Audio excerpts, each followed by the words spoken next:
Hi, good morning, everyone. Welcome back to the series of all about English.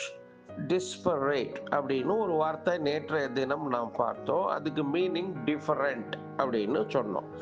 அப்போ டிஃபரண்ட்டுக்கும் இந்த டிஸ்பரேட்டுக்கும் என்ன வித்தியாசம் அப்படின்னு சொன்னால், டிஸ்பரேட் அப்படிங்கிறது எதனோடையும் கம்பேர் பண்ண முடியாத அளவுக்கு தனித்துவம் வாய்ந்தது. தனித்துவம் இல்லை, மாறுபட்ட பண்பு கொண்டது. டிஃப்ரெண்ட்டுங்கிறது அதுலேருந்து இது டிஃப்ரெண்ட், அதுலேருந்து இது மாறுபட்டது அப்படின்னு அதை சொல்லலாம். இதுதான் அதுல வித்தியாசம். இல்லை சிம்பிளா புரிஞ்சுக்கணும்னா, டிஃபரெண்ட்டை விட டிஸ்பரேட் அப்படிங்கிற இந்த வார்த்தை இன்னும் அழுத்தம் உடையது அப்படின்னு சொல்லலாம். Both disparate and different indicate a lack of sameness. Disparate implies a greater degree of difference, often suggesting incompatibility or a lack of comparison, whereas different is a broader term for any kind of dissimilarity.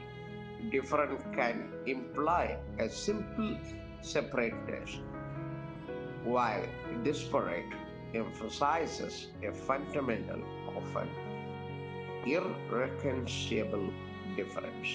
அதுல நாம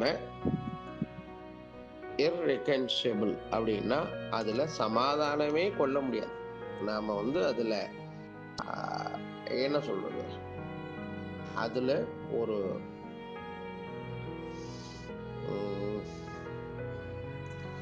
ஒரு ஈடா எதையும் சொல்ல முடியாது, சமரசமே செய்து கொள்ள முடியாது.